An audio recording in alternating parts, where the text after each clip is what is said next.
일단 후보자님, 문재인 정부의 이 부동산 정책에 대해서는 혹시 점수로 환산하면 몇 점 정도 주실 수 있습니까? 그러면 혹시 기존의 정부, 이명박, 박근혜, 문재인 정부 중에 부동산 정책 중에서 가장 잘했다라고 할 만한 정부는 어느 때 부동산 정책이었을까요? 그때 당시에 그 상황과 이런 것들이 다 달랐기 때문에 그걸 비교해서 말하기는 좀 적절치 않은 것 같습니다. 문재인 정부가 그래도 제일 잘했다라고 말씀은 안 하시네요. 변창흠 전 장관과는 다르시군요. 네, 후보자님, 말씀하신 중에 복지수급 탈락 없도록 하시겠다고 했는데 올해 공시가격 상승으로 건강보험료 피부양자 자격에서 탈락되는 분이 얼마 정도 되시는지 아세요? 아직 보고받고 계시는 중이지만 18,000명 정도 됩니다. 공시가격이 1억 3천만 넘어도 기초생활보장제도, 생계나 의료나 주거교육급여 하나도 대상이 안 됩니다. 사실 유감스럽지만 지금까지 후보자님 말씀은 국토부 장관이라기보다는 기재부 장관 후보자로서 들립니다. 그래서 보다 선명하고 분명한 부동산 철학을 이 자리에서 밝혀주시기 바랍니다. 일단 후보자님, 문재인 정부의 이 부동산 정책에 대해서는 혹시 점수로 환산하면 몇 점 정도 주실 수 있습니까? 그걸 뭐 점수로 말하기는 좀 난감하시다고요?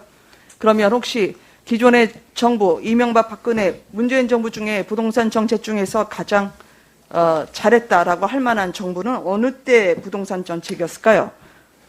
그때 당시에 그 상황과 이런 것들이 다 달랐기 때문에 그걸 비교해서 말하기는 좀 적절치 않은 것 같습니다. 문재인 정부가 그래도 제일 잘했다라고 말씀은 안 하시네요. 변창흠 전 장관과는 다르시군요. 후보자께서 생각하시는 부동산 안정 기준이 궁금합니다. 오늘 내내 부동산 안정이 가장 시급하다 말씀하셨는데 그게 뭡니까? 부동산 가격이 내려가야 되는 겁니까? 아니면 현 상태에서 동결돼야 되는 겁니까? 이 급격한 상승이 없이 하향 안정이 돼야 된다 이렇게 그 생각을 하고요.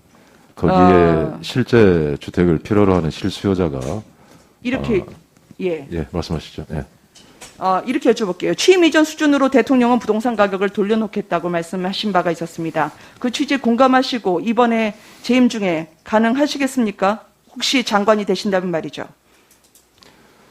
뭐 취임 이전까지라면 굉장히 격차가 클 텐데 그거를 1년 사이에 그거를 말한다는 거는 좀 적절치 않은 것 같습니다. 예. 네. 자, 그럼 요즘 부동산 집값에 대해서 여쭤보겠습니다. 적정 가격이라고 보시는지요? 적정 가격보다는 상당히 그 과평가가 되어 있는 그런 상황이다 이렇게 생각합니다. 주택 가격이 그러면 비정상적이라고 생각하신다는 겁니까? 좀 조정될 부분이 있다 이렇게 봅니다. 그러면 비정상적인 주택 가격에 맞춘 공시가격 산정은 합리적이라고 생각하시는지요? 그 공시가격은 그 시가를 베이스로 하기 때문에 시가 자체가 이렇게 합리적이냐 아니냐는 그 문제와 또 별개가 아닐까 봅니다. 그 시가라 하시면은 부동산원이라든지 정부에서 공식적으로 측정하는 통계에 준거한 겁니까? 그렇죠. 공동주택 같은 경우는 부동산원이 그걸 조사를 하고 있습니다. 네. 예. 그 말씀하실 줄 알고 저희가 부동산원에서의 서울 아파트 매매가에 대한 지수를 저희가 한번 해봤습니다. 보통은 공시가격 현실화의 로드맵이라고 하는 건 일정대로 일단 추진을 하신다는 입장이신가요? 지금 현재로서는 그렇습니다. 네. 네.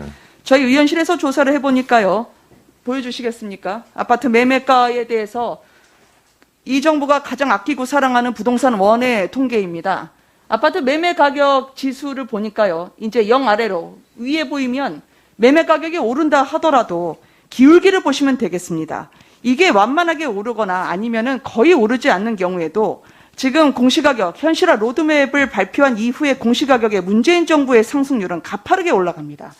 가격 변동성이 큰 시장 상황을 고려하지 않고 현실화율 90%를 향해서 뚜벅뚜벅 군홧발처럼 걸어가는 거죠. 저는 이거를 삭족정리라고 생각합니다. 결국 발을 깎아서 신발에 맞추는 건데요.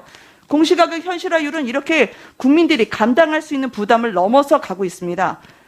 후보자님, 그럼에도 불구하고 현실화 속도 지금 늦출 의사가 있지 않으십니까? 그 이번에 19% 올라간 것 중에요. 그 현실화하는 그런 부분은 2%포인트가 채 안 됩니다. 그 현실화 그중에 2%와 17% 주택가격 자료는 저한테도 주시기 바랍니다. 제가 한번 보고 싶습니다. 왜냐하면 이 말은 제가 한 게 아니라 송영길 민주당 신임 대표마저도 현실화 유례, 현실화 속도는 늦출 필요가 있다고 이야기를 했는데요. 정부와 여당의 속도가 이렇게 손발이 맞지 않으면 국민들이 더 불안해하시지 않을까요? 누구 말을 믿어야 되겠습니까? 재산세 여쭤보겠습니다. 아까 관계부처와 합리적 방안을 찾겠다는 건 무슨 뜻입니까? 재산세 감면 기준을 9억 원으로 올리는 쪽으로 검토하실 수 있다는 입장인가요?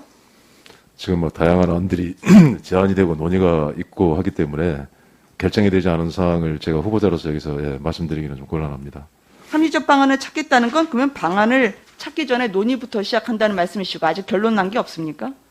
예, 아직 뭐 결정되지 않은 걸로 알고 있습니다.